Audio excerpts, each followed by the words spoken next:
নমস্কার। আজকের নিবেদন কবি অখিল ভট্টাচার্যের লেখা ভাগ শেখা। ভাগ শেখাকে সহজ কথা বিলিয়ে দিতে হয়।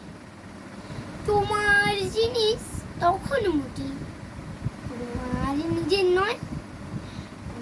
বলেছেন মনটা শুধাই বড় করা চাই, ছোট মনেতে ভাগ শূন্য কেবলই পাই।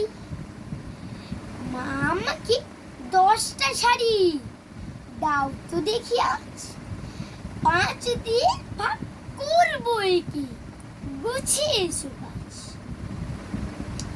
এক এক জনে 2টো করে 5 জনকে দেব, তোমার জন্যে 2টো শাড়ি এখান থেকেই নেব।